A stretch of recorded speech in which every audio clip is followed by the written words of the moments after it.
पाहुयात पुढची बातमी। ठाकरे बंधूंच्या विजयी मोर्चावरती भाजपचे आमदार परिणय फुके यांनी आज विधान परिषदेमध्ये टोलेबाजी करणारी कविता सादर केली।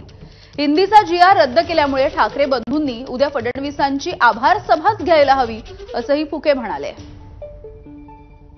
माध्यमातून मागणी आहे की त्यांनी माननीय मुख्यमंत्री देवेंद्र फडणवीस साहेबांचा आभार व्यक्त केला पाहिजे आणि ती सभा मुख्यमंत्री देवेंद्र फडणवीसांची आभार सभा म्हणून त्यांनी घोषणा केली पाहिजे आणि त्यांचा आभार घेतला पाहिजे। एक कविता म्हणून मी संपवतो। घरात आईला म्हणतात मम्मी, मोर्चामध्ये जाणार आम्ही, कॉन्व्हेंटमध्ये घेणार शिक्षण, मराठीचं करणार रक्षण, सुट्टीसाठी आहे युरोप, दुसऱ्यांवर करणार आरोप, सत्तेसाठी वेगळे झालो, सत्तेसाठीच एकत्रित आलो, लाथाडलेले जनतेने काय करतील कोण जाणे, हिंदुत्वाचे कधी दुकान, कधी प्यारी टिपू सुलतान, कास मराठीची धरली, निवडणुकीत केमछो वरली, धारावीत दाखवली रुबाब, लुंगी बहादूर छोटे नवाब, भारतभर 12 बार चिंध्या, एक ना धड, अस्तित्वाची धडपड, बुडा खालून गेल्या खुर्च्या, म्हणून मराठीचा मोर्चा, मोडीत कधीच निघाला ब्रँड, मोडीत